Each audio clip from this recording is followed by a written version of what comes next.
Hello, my name is Ann Théato and welcome to episode number 20 of the Psychic Matters podcast.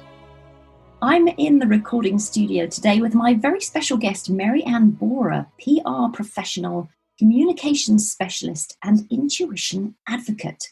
Ann has interviewed some of the most gifted intuitives in the world today, as well as top scientists and researchers in the field of parapsychology and psychic phenomena. She has written a fascinating book called The Gift Within Us, which is all about intuition, spirituality, and the power of our own inner voice. Ann Bohrer, welcome to Psychic Matters. Thank you, Ann. It's a pleasure to be here. Ann, tell us why did you write such a book? And why is the topic of intuition so very dear to your heart? Well, the state of the world right now, we're in kind of a trauma cycle, and we really need to start listening to our inner voice, which is always speaking to us. But how I got involved in this is I'm a public relations person, and I lived in New York City for about 15 years. And I had a client come to me in 1997, before the year 2000. He was putting up a giant digital clock in Midtown Manhattan, counting down the days and seconds and minutes to the year 2000. It's called the Millennium Clock. And he wanted me to get national press for this clock. Now, if you may remember, at Y2K, everyone was scared when the year 2000 was coming that we were all going to just like fall off the edge of the earth, right? Computers would stop working. So everyone was nervous about the year 2000. So I did this big press conference 1,000 days before the year 2000, and I invited 24 highly gifted psychics and mediums to come and meet with journalists and talk about what's going to happen in the year 2000. The reason I mention this story is that 75 journalists showed up, which is a huge number of media, including the Wall Street Journal, CBS News, Entertainment Tonight, all sorts of media. And it was a big success. Yes, it got lots of press, national and global. But two reasons I mentioned this. The guy from the Wall Street Journal came up to me after this event. Each journalist could meet with each gifted person for about 3 minutes and ask them any kind of questions, personal, world event, whatever. And he said, he was shaking, and he said, Ann, I confess, I came here to make fun of these people, the gifted people, but they were so accurate that I'm still in shock. And the other reason I mentioned it, I became friends with, and still am, with a lot of the gifted people. They felt like family almost. And I knew about their lives, and it started to irritate me how they were misperceived by the media as being, wacky or fakes, charlatans, whatever, soothsayers. And I started to write their stories because I felt these people, many were born that way. Many as children struggled with these gifts to understand them. Some were bullied by other people. Some were closeted until they were older. And still today, it's kind of a taboo a little bit to tell people, I'm a psychic or a medium. You know, there's still this prejudice. And that's how the book began. And then over time, before it got published, my own guides kind of said, but Ann, part of what you're doing is putting a face on gifted people so people understand they're regular people with an extraordinary gift. And also to put them in touch, regular people, with their own inner voice. Not that we're going to go out and do psychic readings. It's just a matter of having access to this divine guidance, divine wisdom that we all possess. It's just a matter of being a little humble and listening to your own inner voice. Yeah, I mean, that's such an incredible thing to have done, to have brought all those people together, not just the journalists, but all the psychics and the mediums and the clairvoyants as well. I mean, that must have been some party. I'd have loved to have been there that night. Yeah, it was really interesting. And, there's just all the journalists that came to make fun of the people were blown away by how sincere and gifted. And a lot of these people that I'm still friends with, there are 33 highly gifted people that I interviewed for my current book. And I do profile chapters about their lives, what they experienced, and what they want to share with other people that they've learned. And I have contact info for every single one of those people at the end of the book in case somebody wants to experience an extraordinary reading with somebody. They can find them easily. But yes, their stories are quite diverse. One man, he was gay, and he was raised in the South in the U.S. And unfortunately, because he was gay, he said he was always being beaten up by other kids. He said, but Ann, when I came out as psychic, it was 1,000 times worse. One woman was a naval commander in the military for all of her life until her late 40s. And then her daughter-in-law was killed by a lightning. She was walking in Europe. She was pregnant, struck by lightning, died. Suddenly, Suzanne, her name is Suzanne Giesman, this military lady, she got flooded with mediumship ability, and that's what she does now. She's written several books. She has a radio show. So she came to it very late. Everybody's story is different and fascinating, but one thing is true about all of them. They're all extraordinarily gifted.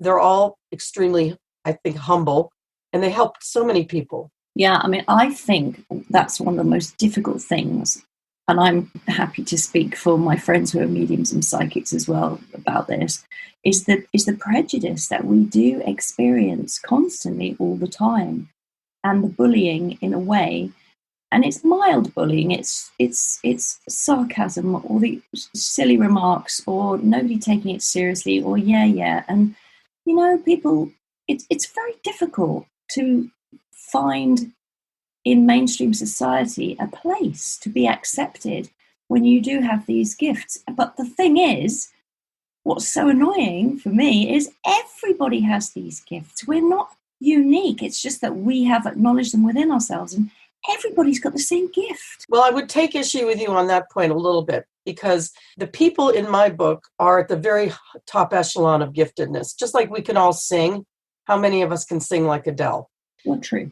I have great intuition. I'm very blessed that way, and I recognize it. I have developed that muscle. But my purpose in this life is not to read people. Some people are also very gifted as psychics. Some people are more gifted as mediums. Some are both. Some are healers. So the gifts we don't all have exactly the same level of giftedness, I think. But what you're saying is true. We all have that connection. And everyday regular people, every single day, we're getting, those hunches, gut feelings. We have expressions like, it just came to me. Well, that's where it's coming from.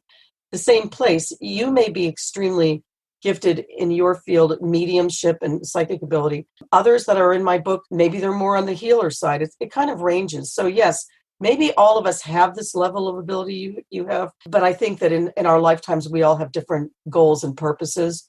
And I think some of the people in my book didn't even really want to be gifted. Some did, but some really did not, and it struggled with it and finally came to terms with it. So it's all over the map, really, on levels of giftedness, but we all do have that connection. Yeah, I agree with you. It is all over the map. That's very true. I guess where I'm coming from is everybody has the innate ability to listen to their gut instinct and their intuition on every level regarding business decisions, family decisions, whether they should be in a relationship with somebody or not, on the most simple things. Everybody has an ability to know what is good for them and what isn't good for them. So they could be listening more to their own inner voice, I feel. Definitely. And some of the most successful business people, they know this.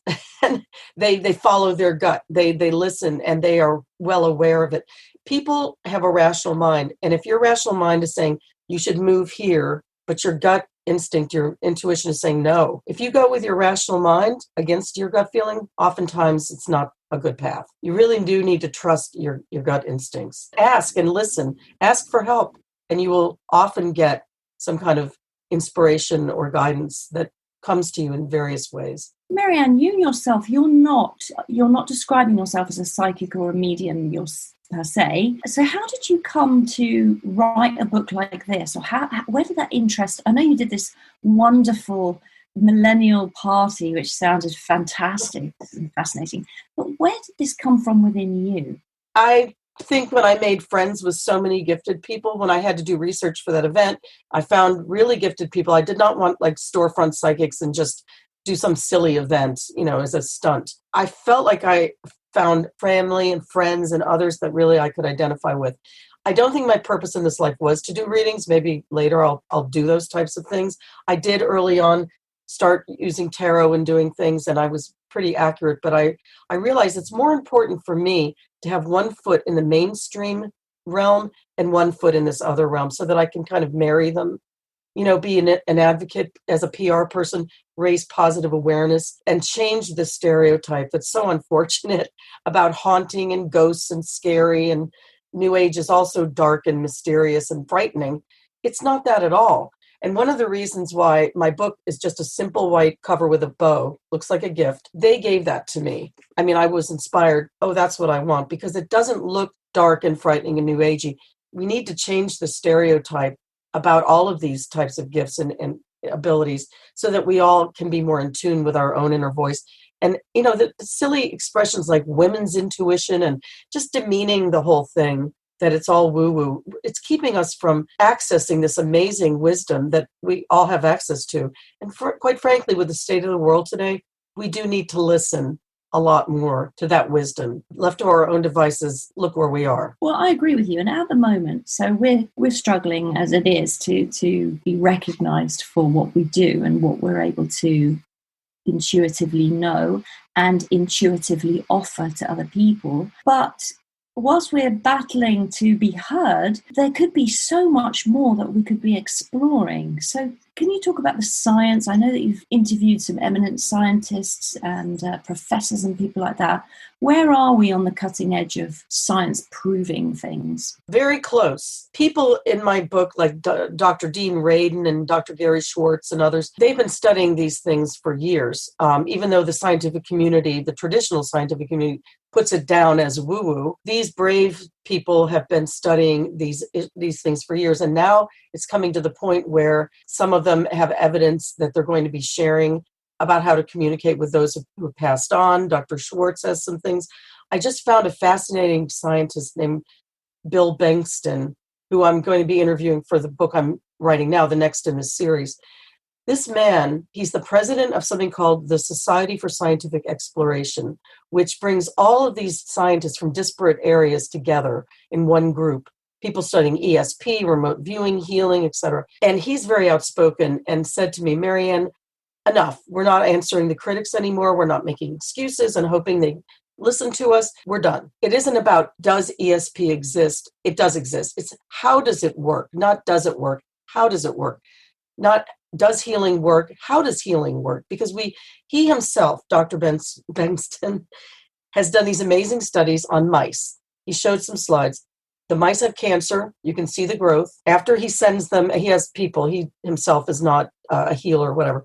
He has people that send them information, these mice. The cancerous growth turns into an ulcer and it falls off. And they're cancer-free. They've done this over and over again with mice studies. They've also done it in humans, and it's about to become national. And I find that amazing. And the thing that stands in the way is it has to go through, FDA clearance and all these channels. And there is this pushback from mainstream science. Oh, well, this can't work. You can't just be cured of cancer by receiving this vibe or information. But they have the evidence now. So this is kind of starting to really happen. And enough is enough.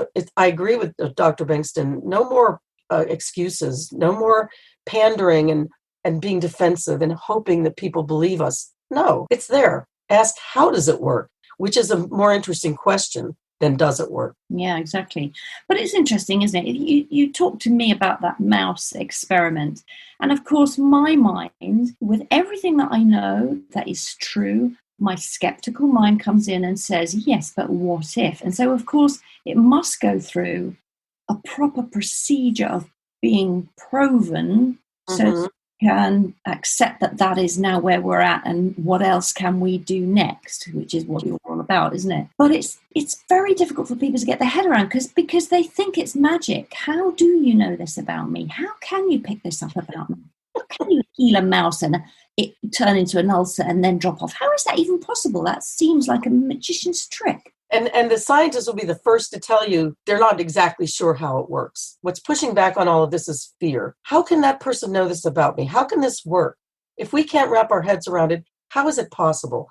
Well, come on, a little humility here. Maybe we'll discover exactly the mechanics of it, but as long as it's working and helping people, why continue to question it and put it in a box in the back of your closet? Let's utilize it. Yeah, and if we utilized it, where could we take it? That's what I think. Yes, I can talk to people in the spirit world, as can many of my medium friends. Yes, we can bring through messages. Yes, we can intuitively know stuff from my soul to your soul. Okay, so that's one thing, but what else can we do with this incredible gift? Surely there is something we can do for mankind that is greater than just bringing messages through from grandma. Yeah, and a lot of the people I'm talking with have moved beyond that to try to get to this place. Right now with the crises we're in with global warming and the virus and everything, I've heard that a lot more children being born are light workers, that I have my colleagues on this plane, all the scientists, the gifted intuitives, etc. But I also have my colleagues on that plane, okay? And I receive inspirations and ideas all the time. And I think people that are really tapped into that recognize the fact that we may be earthly beings in a human body, but we also have access to all that incredible wisdom and beautiful wisdom. And if we need to listen to it now more than ever, because we are in a bit of a crisis, not just with the virus, but everything. And I think that time has come. People have talked about this human consciousness awakening for years and years. But the people I'm interviewing that are very gifted, they're saying it's kind of happening now in the next, not 10 years, but now. Yeah, exactly. And so it should. But what about quantum? See, I'm fascinated by quantum physics, and I didn't know about it. I know bits about it, quantum mechanics, quantum this, quantum that. Something happens in this place, and then it can happen over there, and it's the same.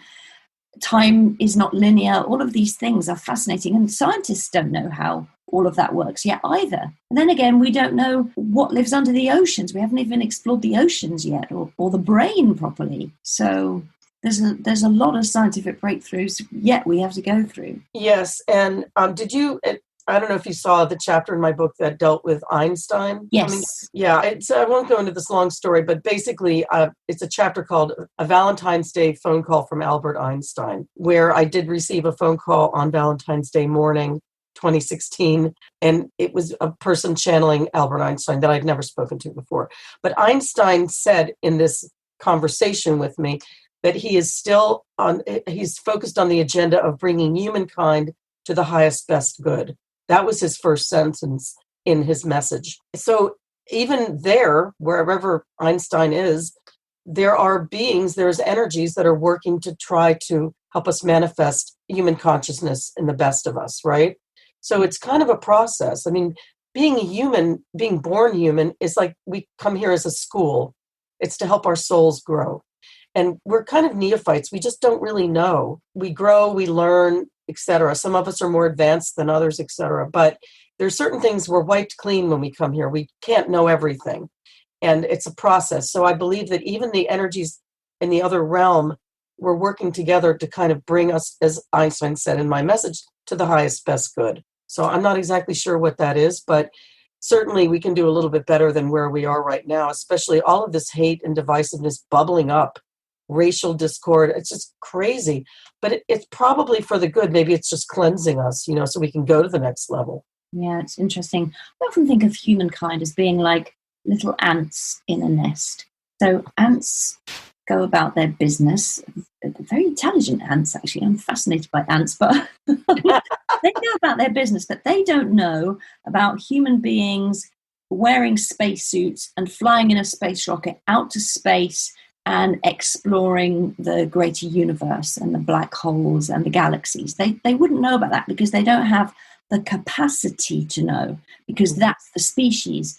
And I think as human beings, we don't have the capacity given to us to know the greater and greater layers that would exist in other realms. Yes, I think you're right. I think some of us are more onto it than others. And I think people that are particularly gifted have a very good idea of some of the reach that we have that some of us don't understand. That's why I believe the message of the book that I was given to give to people is tap into that brilliance that we all have access to. Why wouldn't you? I mean, they're very loving energies as well, but super smart. And also I make a joke that they're very funny. Have you ever experienced that? Yeah. People want to make them dark, scary energies, whatever. No, they're funny and they're ironic and it's like having the best friend, and they have your back. They are actually rooting for us to do as well as we can. Yeah. So listen to them. Yeah, that's very true. So how do you get in touch with your guides, Marianne?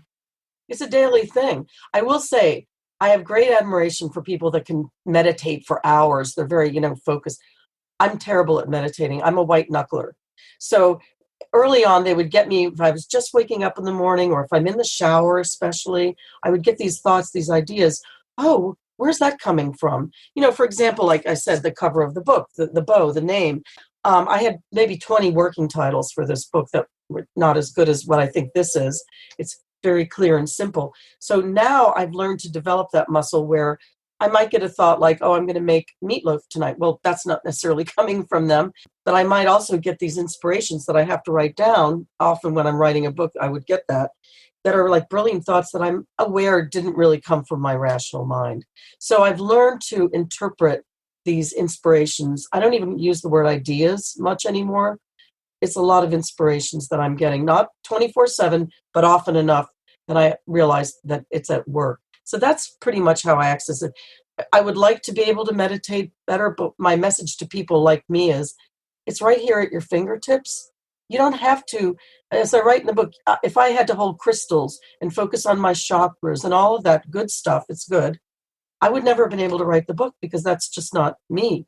But we all have access to that. You don't have to do anything arduous or difficult to access that inner voice. It's there for you all the time, just like a thought coming into your head. You don't have to hear voices or see visions. Just recognize that some of the thoughts coming into your head might be inspired thoughts from your guides who want to help you. That's right. And it's important to remember that you don't have to go through a whole rigmarole and a whole process to get into the zone. You just have to just sit with your pen and paper and write. If that's what you're trying to do, channel some sort of writing or channel some guidance or inspiration. And it's like you say, it's a heartbeat away. It's there instantly before you even begin with to pick up your pen. It's already there.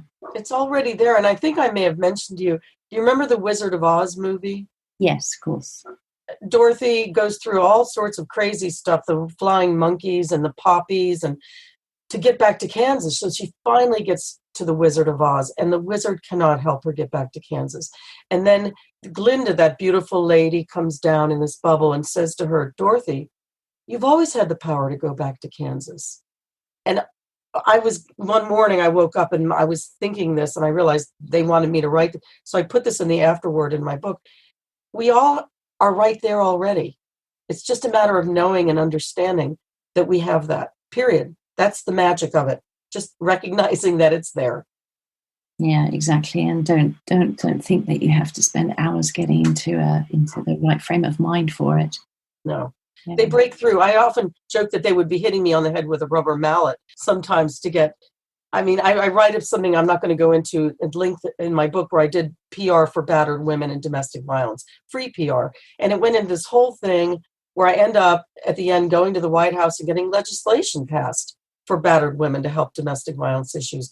But at one point I did hear a voice say, call the White House, call the White House. And I was looking around like, what? Who's talking to me? And it was very blatant. And so the next day I called the White House to try to get a meeting about the issue I was dealing with. And I got a meeting. So, it's funny. It's a beautiful thing that we all have access to, intuition.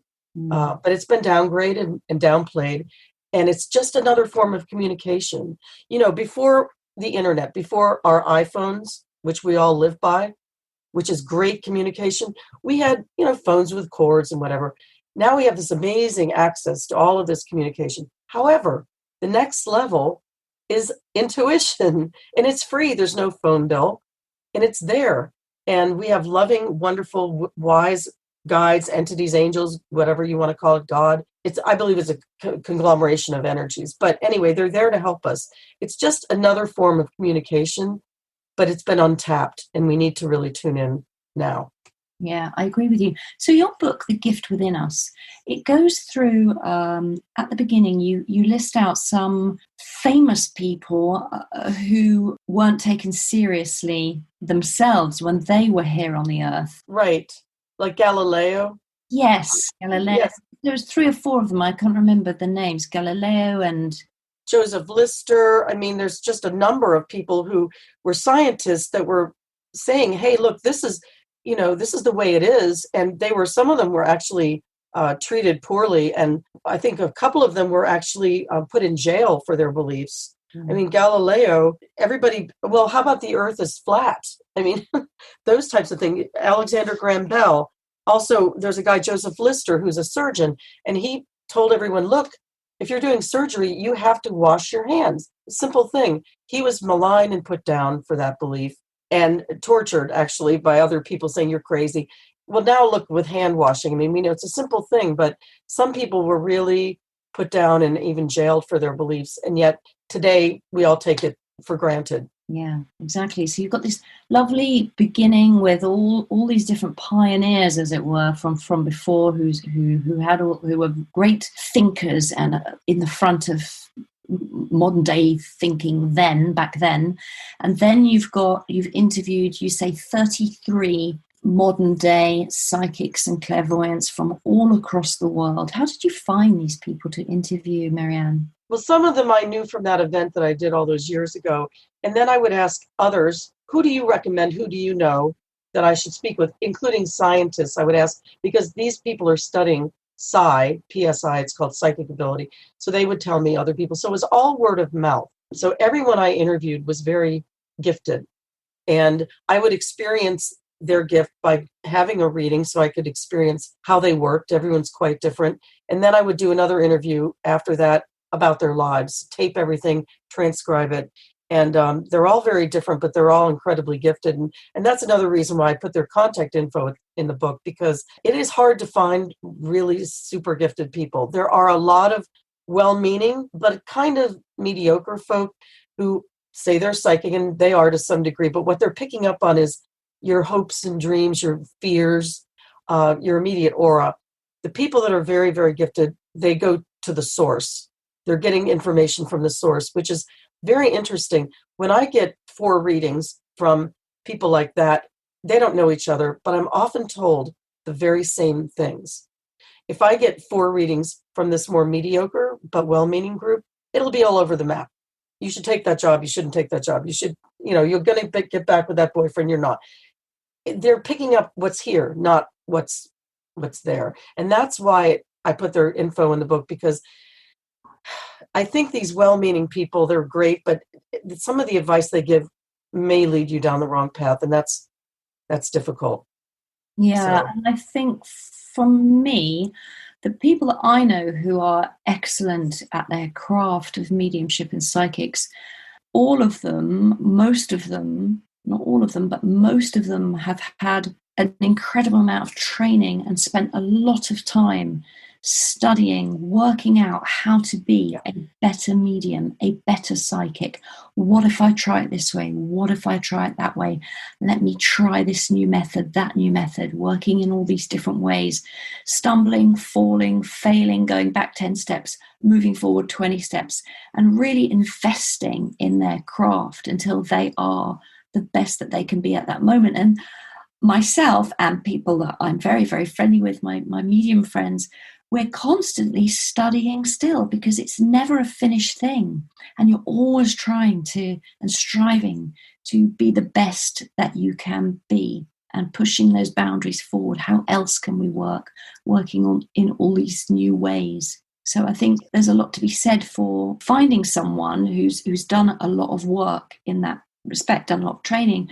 But your book is a wonderful resource for people, because you've done that research for others, so they can just go to your book and find a fantastic array of different clairvoyants and readers and healers who read in many different ways, all who have been vetted by you personally, and all who are very, very talented. Yeah, I wasn't judging people, or they were all already gifted. It's just that experiencing their readings, you're just amazed at how gifted they are, and they pull different things depending on where they're coming from. If I can share a story, one of the people in my book, he's from Australia, Paul Adzig, lovely man. And, we start the first of the interviews, the reading, and he says to me, Marianne, you're one of 3 kids in your family, right? Sibling. I said, yes, because I have a brother and a sister. He said, but there was a 4th child, a boy named Michael, who died at a very young age. And I got goosebumps, because before I was born, my sister was born, and then this boy named Michael, and then my brother, John, and me. I never met Michael. He died at a 1.5 years of pneumonia. And we never speak of it. I mean, it was very hard on my mother, as you can imagine. But the fact that Paul picked up Michael And he said, and Michael's around you. He's helping you with this book, and he's sending you a lot of love. I just couldn't believe it because I never talk about that. Yeah. And who could know that, correct? I mean, it's... Yeah, and that's the kind of evidence that we strive for as mediums, to give you something that we couldn't possibly have known. No, and it's amazing. Another lady, and I in the beginning of these profile chapters on each person, I'll write something about them that I want to share. And sometimes I write these little stories. But another lady said to me in the beginning of the reading, of course, I'm taping it, and I shut my mouth and just listen. And she said, okay, Marianne, you live in a house with two very large trees in the front yard, which I do. I have these giant sycamore trees. And she said, was there an old couple that lived there before you? And I said, yes. We bought the house. An older man and woman lived here. He died, and then she died. And he said, okay, their names were Bernice. Like, who gets the name Bernice? Who's even named Bernice anymore? She said, and Adolf. And right there I stopped and I said, oh, I'm thinking to myself, no, his name. And I even said to her, I don't like to say this, but excuse me, his name was not Adolf. She goes, yes, it was. And I'm okay. I'm not going to complain or anything, but everybody knew Mickey and Bernice and Mickey. So we finished the reading, which was very excellent. Virginia Centrillo is this person. She's in my book. She's a medium. And I go on the computer afterwards and I look up my house and I see previous owners. And it says Bernice and Adolf Markovsky. He was Jewish and he hated his given name, Adolf. So he never used it. I think his own daughter didn't really even know that was his given name. I mean, I was floored. Yeah, that's wonderful evidence. Isn't that crazy? Yeah. I've got a lot of those types of things. So I'm not judging the people, but I wanted to have really highly gifted people in the book, but also high integrity. Yeah. People that are full of ego, they're not in my book. I've encountered some of them. That to me is of equal importance to the giftedness is the integrity. Yeah. And all of the people in the book are fantastic people that way. People that's the problem with the stereotype here. You'll have one famous gifted person be the celebrity, the psychic of the day. My friend James Von Prague, who's written a blurb for the front of my book, was that person. And he's still humble and amazing, doing this for almost 40 years now, being on television. He was reluctant. He didn't want to be the face of psychic and mediumship ability, but he did a lot, has done a lot to help bring this to people's attention. But the media has a tendency to latch on to one psychic and put them on all the talk shows. And people think, oh, that's the only person with those abilities. It's a false way of showing this gift. It's not just one or two chosen people. We all, as we said earlier, have this ability to tap into this. And maybe some of us are extraordinarily gifted people who do readings. We don't know as long as we shut that off. And what you see on television is not necessarily how a psychic medium works either. So you're seeing the highlights and the great hits that they have had within that reading, but that's not necessarily how a reading will go. So it's quite tricky. People don't really understand that either, how we really work. Yeah, and I think that the best people have ultimate trust in what they're getting, which is, it's like walking on a tightrope with a blindfold. I mean, how can you know to tell me that the guy that owned this house was named Adolf and be so certain? Yeah. And everything I'm thinking says no, but you are right. So there's a lot of trust in what they're getting from the source. And that takes guts. I mean, I had quite a bit of respect for my gifted friends. Yeah, it does take courage to stick with it. But what I'm learning is that you have to trust the spirit world much more than you ever have to trust a human being, because we are fallible. We have psychic amnesia. We forget things. We don't remember who our sisters are or who our brothers are or our uncle. We forget. But the spirit world know everything, and you're there to be the ambassador for them and the voice for them. So you must stick with what they're giving you. And if your human being that you're sitting in front of doesn't quite understand it, well, that's a shame. But you have to, when you're in your power and you're working in your power. And what I mean by that is you're very centered within your soul self, and you know that the information that you are getting from the spirit world is 100% from the spirit world.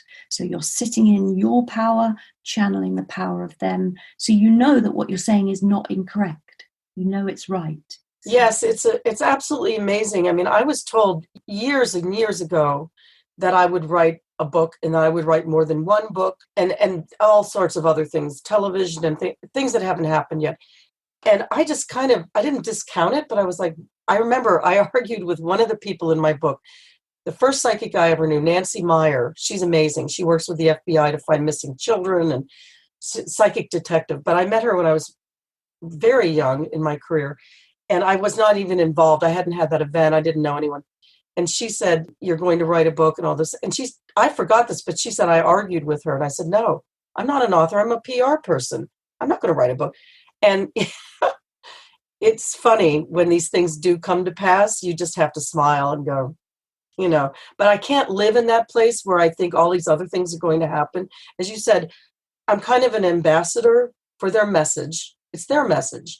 And my agent, I was talking to him one day and I said, "Oh, Bill, they have amazing ability. Doors will open. They do this, they do that." He goes, "Marianne, you're forgetting something. They need us too. We're on the ground here walking around. They need us to carry out some of their messages." And I was like blown away because I thought, yeah, I think he's right. I hadn't really considered it like that. Yeah, absolutely. They do need us. It's a two-way thing for sure. So I just want people your listeners are already very informed individuals. I know that. If they know people that aren't, maybe they could listen to this show. And I'm also trying to reach other media outlets that the listeners are maybe not informed, because I think there's this, Pew Research, PEW Research, found that the fastest growing group of people are people that identify as spiritual but not religious. In other words, they've turned away from traditional religion, maybe the sex scandals, whatever, but they're still yearning for that spiritual connection. It's a huge group. And that's who I'm trying to reach also, not just the informed people that are already on the case, but people that are searching, that don't know where to go. I myself was raised Catholic. I don't care if you're religious, what religion you are. This message transcends all religion. But this was the first Easter that I was not able to go to church because of the virus. But we don't necessarily need to go into a building. I mean, if you want to, that's your choice. Fantastic. But we all have access to this, and they love us, and they're sending us messages. They're with us. They're right in step with us. And they want us, they're rooting for us to succeed in our life, and they're rooting for the planet to do the best it can do. And there are some many, many ugly things happening in the world, not just America, England, all over the planet. And I believe some of this is to open our eyes so that we do seek the good stuff and reject the bad stuff. But we're humans. There's a lot of fighting going on. I think, though, ultimately we're going to rise above a lot of this, but we had to go through some ugly things first. And the virus has humbled us like nothing else, made us turn inward, be with our families, work from home, ask questions, turn inward, right? Don't you think it's had a huge cleansing effect? I think it definitely has, and it has certainly made everybody turn inwards. It's been a wonderful leveler because it's brought everybody to the same level of knowing, I guess, what love is and what love isn't, and how their friends are suffering and how perhaps they are suffering or their families are suffering, either through lack of jobs or through the illness itself, finance not flowing, great loss and a great loss of our mental health and our boundaries and our ability to go out and mix and communicate and be with each other. And it has been a great leveler for us all to work out what is truly important in our lives. And surely what is, I think everybody would agree, what is really important is community and everybody coming together to work for the greatest benefit of each other and not all grasping for what's right for the individual. Mm-hmm. Yeah, unfortunately, in our country, it's a mess that way right now.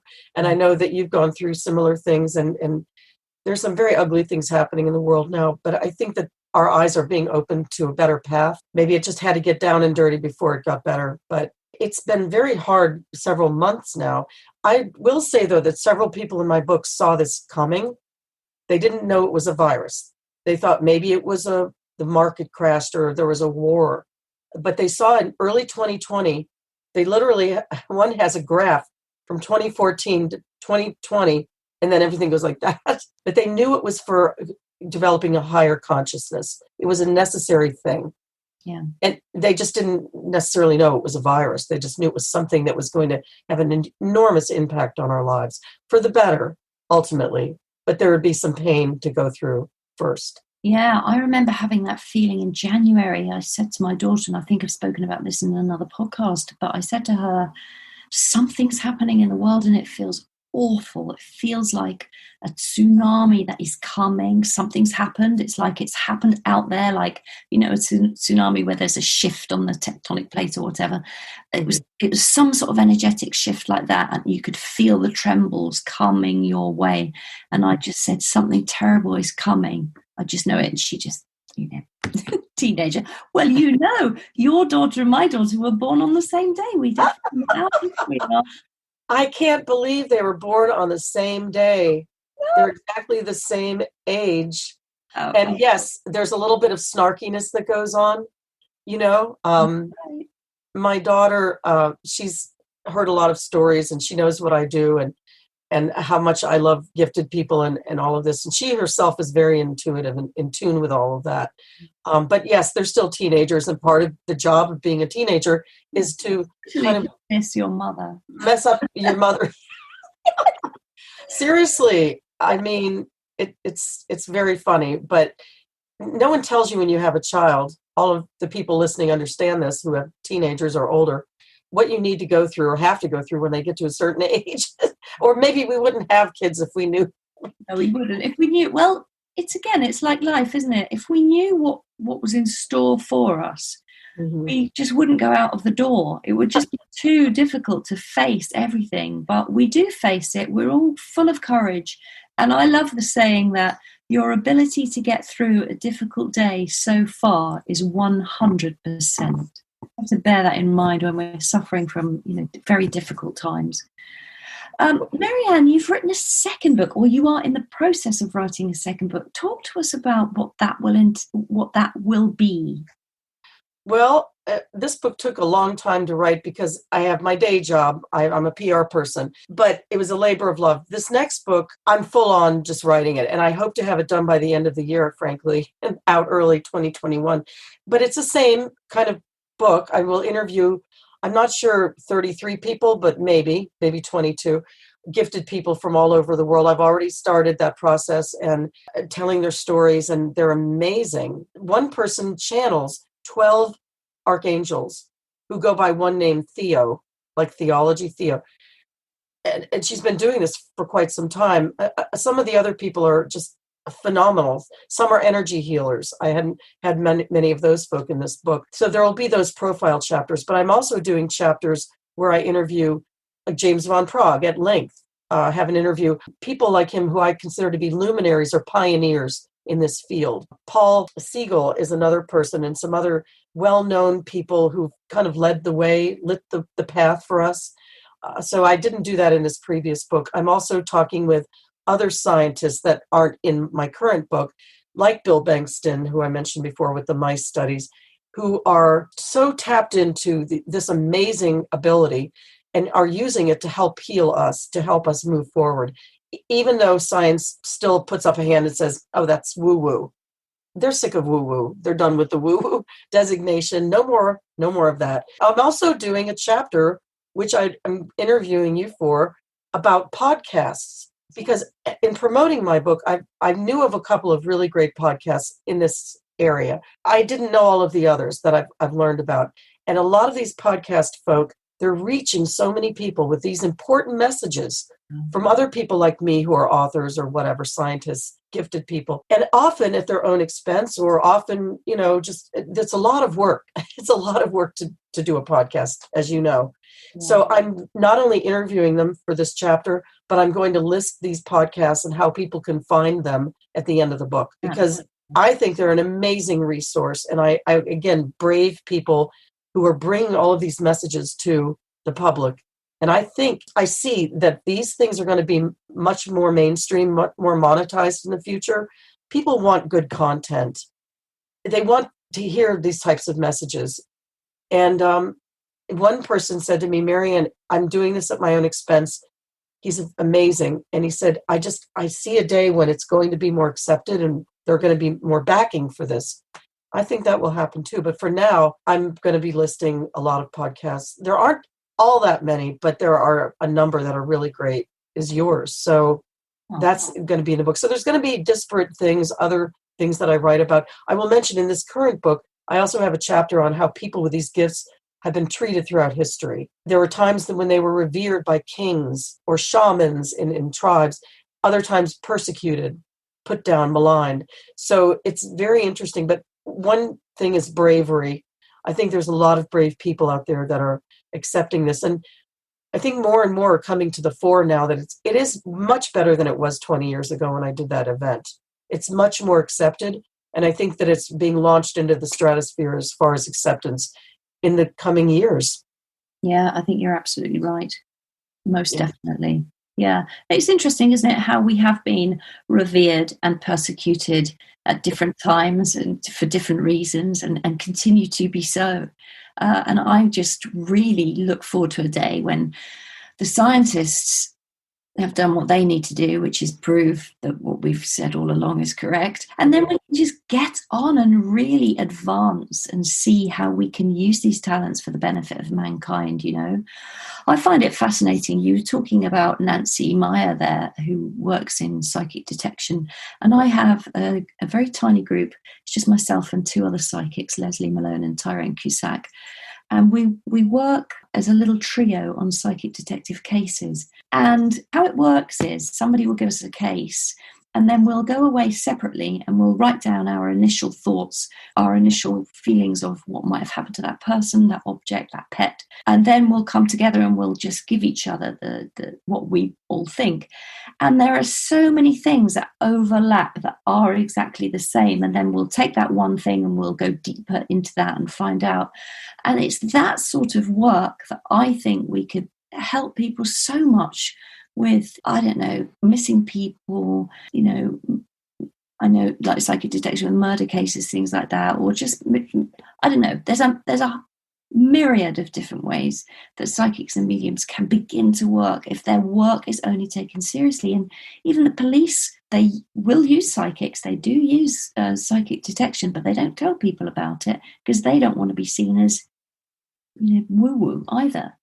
Right. And Nancy will tell you, and other people in my book have been used by the police, the FBI, for a long time, but they will not go on record as talking about that. Similarly, certain people, I know one healer that's in my book, Prajna Avalon, worked at a hospital in Boston solely to work on cases that were inoperable. The people were going to die, tumors, various things. She would work on them and they would shrink and go away. They had her in a control group. She would work on different people, and then there would be other people that she wouldn't work on, and they did scientific experiments using her. And I know right now this is still going on at Yale and other places. I know people that are involved in that, but they're not going on record yet, but they're quietly using these people to help medically and in the police situations. And yes, one day to break through, hopefully soon, that this is being utilized so that we can just, as you said, get on with it.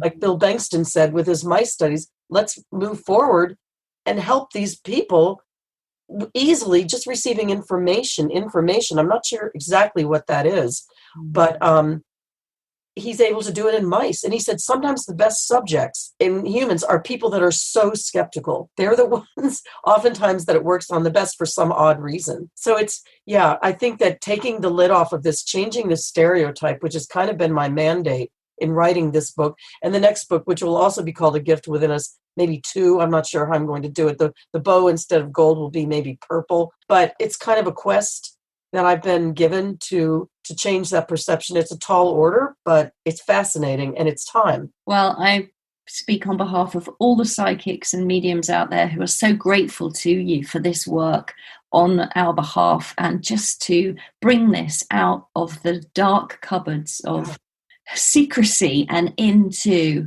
the mainstream where it is accepted. We are accepted and we can help people.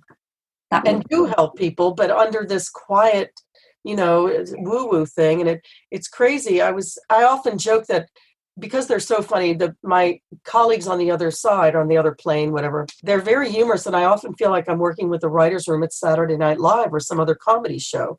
They're very funny. And I joke to James Von Prague, the medium, that the beauty of working with those colleagues is that there's no office politics. Yeah. I mean, nobody's out to get you or stabbing you in the back. They're working with you. I mean, same with my colleagues on this plane, but I've worked in corporations. I worked for top PR firms and pharmaceutical companies.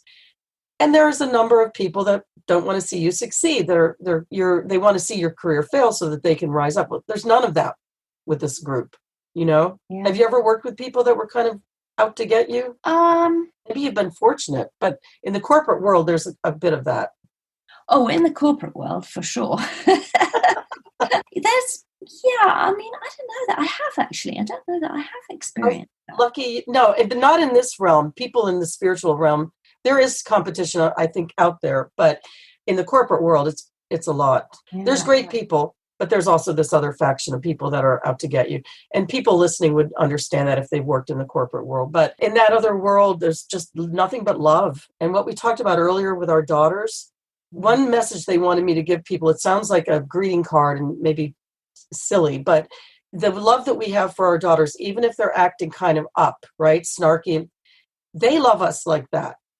I don't care if we think we're sinners or whatever. They love us like that. It's this extraordinary amount of acceptance and love that they give to us. They're smiling at us, and they want us to know that.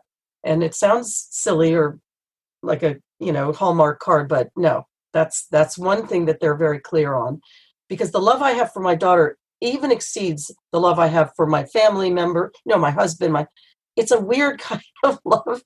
It's hard to explain, isn't it? Isn't it? Intense and so passionate and so protective and nurturing and exciting. And yes, even though maybe you're not getting a lot of gratitude. Well, actually, I am. She's amazing. I adore her. She's being wonderful. Well, my daughter is also, but I think, there is those growing pains where they need to be independent and pull away. I think that's hard as a parent to allow them to, they have to do that so that they understand their boundaries and how to react with other people. And you're the sounding board. So you take all the slings and arrows so that other people outside of the family don't. Exactly. And my husband often says, well, when she's around other people and she's acting a certain way, they will dress her down. They will tell her. That's how you learn. You can do anything to your parents, it seems. But the other people won't put up with it. But there's an enormous amount of love. And my daughter, she's a typical, 19-year-old. I mean, she understands all that we do and she appreciates it, but she still needs to pull away. So, but we are loved in that way. I don't think people understand that. They don't feel worthy of that love or something, I think it's hard, isn't it, to feel worthy of love when you've had an upbringing where you've not experienced it. You've been brought up by parents or guardians who don't know how to love. So you haven't had that as a reference. So you don't know how to do that yourself. So it can be a repeating pattern, can't it? And I think in traditional religion, I'm very happy that I was raised Catholic, but the one thing I didn't like was when they used to say before you went for communion, but Lord, I'm not worthy of receiving whatever you. Doesn't make sense to me. I was brought up Catholic as well. We have a lot in common, Well, one person I interviewed for the book is a Catholic Archbishop, and he's now died as of October of last year. But Father Flynn, I knew him growing up, and he became a family friend. My father was Methodist, and he was the person who helped my father transition to Catholicism. But he became a bishop and then an archbishop. And a couple of years ago, I was finishing writing this book, and I thought, I'm going to call Archbishop Flynn. And I wanted to see what he would say. I didn't know if he'd say, oh, Marianne, that's the work of the devil. How are you doing talking to psychics? But to the contrary, he was so amazing. He was so accepting. He said, Marianne, saints have these abilities. Jesus had these abilities. And he went on and let me interview him. And I'll just say there's a quote at the back of the book, 2 sentences by Archbishop Harry J. Flynn. He says, this direct connection has always been available to all of us. Some receive this guidance through prayer. some through meditation, and others by simply listening to their inner voice. We all have access to divine wisdom. It's just a matter of knowing and trusting that we are loved and worthy of receiving that guidance. Yeah, that's beautiful. What a lovely message. I tried to write a chapter where I interviewed rabbis and ministers and priests about intuition. Nobody would talk about it. Very difficult. So thank goodness I was able to get Archbishop Flynn on record as saying it. But he was a very bold man. As a bishop, he was the head of the committee to stop the sex abuse among priests. Right. He was in charge. He just did the right thing always. So I don't know where the Catholic religion or any other religion stands on this stuff now. I just know it was very hard for me to find people in those places to talk about it, which is still, I find strange. I don't know. I can't comment on that because I wouldn't know. Maybe I'll have more luck for this book I'm writing now. I'll try again and see.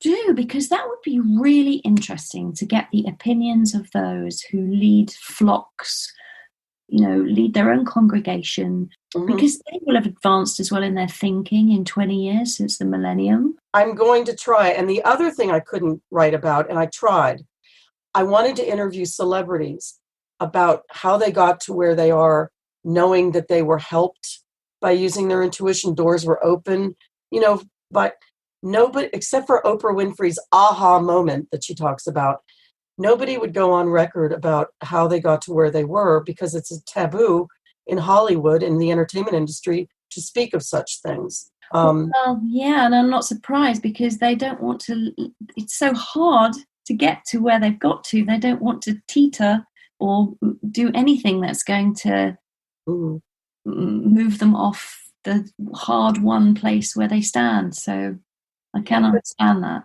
I think it's time, though, to give a little credit. We're not all that brilliant and wonderful that all of these, I do believe that we have a great access to this divine wisdom. And that's what some of the captains of business know. They know this secret kind of thing. So it's time to come out in the open and just envelop ourselves in this kind of wisdom and brilliance just by listening to our inner voice. Couldn't be easier to do. Yeah, it's the most simple thing in the world, and yet why is it proving so hard? Well, we're already, next time you get a really brilliant thought or something that comes out of the blue that you're like, what? Where did that come from? Maybe think about it for a second and realize that maybe your angels, guides, whatever, however you reference it, maybe they're helping you a little bit there. And also in my book, I give 6 simple steps to access your inner voice. And one of them is ask for help. Like I said before, we think that they're too busy to listen to us. No. I had this analogy given to me by them. When we pray, in typical religion, we feel like we're talking to a phone. We're wondering if they're hearing. Are we silly? Who's going to listen to this? But what they told me is that they have the other receiver in their ear.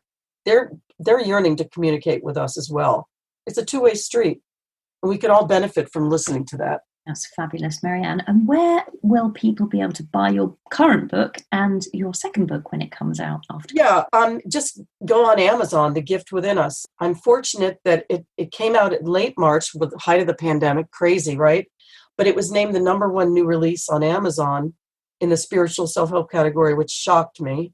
But I know. So just Amazon, The Gift Within Us, or my name, Mary Ann Bohrer, Bohrer, or it's also on barnesandnoble.com. Also, if you go on my website, just my name, Mary Ann Bohrer, MaryAnnBohrer.com, and you'll see a link to the book as well. The next book, I guess it'll come out early 2020. I have to iron that out. I'll be back in touch when that's available. But if you just Google my name or The Gift Within Us, you'll find it easily.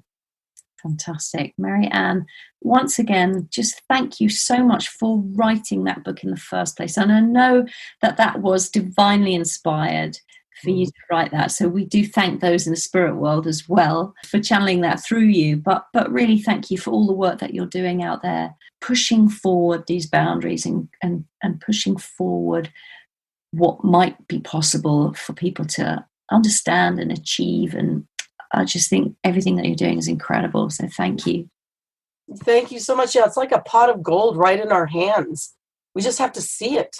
We just have to understand that it's already there. We're already getting those gut feelings and inspirations. So just realize where it's coming from. Oh, I hear your doggy. Yeah, so Marianne, thank you so much for coming on Psychic Matters, for everything that you've shared here with us and your incredible knowledge. I mean, I know you're a PR professional and a communications specialist, but you know an awful lot about the spirit realm and psychic work and healing. Yes, thank you. I think that the message I've been given to give is basically right there at our fingertips. It's like we have, like as I said, a pot of gold right there in our hands. It's just a matter of seeing that it's there. And we'll all benefit. You'll immediately feel the positive effects of being in touch with this inner voice. You're already getting those inspirations daily. Next time you get a brilliant idea or whatever, a thought that doesn't immediately come from your rational mind, pause for a moment and realize that maybe your angels or guides are helping you. And learn to ask them for more help. And often you will receive that. So I'm pleased to be working in this area. It's a divine gift. It's a labor of love. But if I can connect some more people to that inner voice, to that divine brilliance, that's everything to me. Thank you so much, Ann Bohrer. Thank you. Ann Bohrer, a hugely talented lady. Please do buy her book, The Gift Within Us. It's named the #1 new release on Amazon in the spiritual self-help category. The purpose of Ann Bohrer's book is twofold. Firstly, that there are gifted intuitives out there ready to help us. And she has a list in the book of vetted and trusted mediums, healers and psychics. So if you are a person looking for a reading, this book may well help you find who you need. And secondly, that it's very important to listen to your own inner voice. We are not alone in this world. We have loving guides who are right there for us and who can help us become the best people that we can be. All we have to do is tune in to the gift within us. I have a couple of training courses coming up, so if you are interested in training with me and in understanding your own spiritual gifts, please do head over to my website, anntheato.com, ANNTHEATO.com, and you will see all the courses that I'm currently offering on there. I teach all kinds of things: psychic development, mediumship, tarot cards, psychometry, spirit guides, meditation, trance, healing, many different things, all kinds of things. So do go over there and check that out on my website. Meanwhile, thank you everybody for being fantastic listeners. I really do appreciate each and every one of you. I have reached over 7,000 downloads of this podcast now worldwide, and the stats today tell me that it's being listened to in 52 countries and 982 cities, towns, villages and hamlets across the world.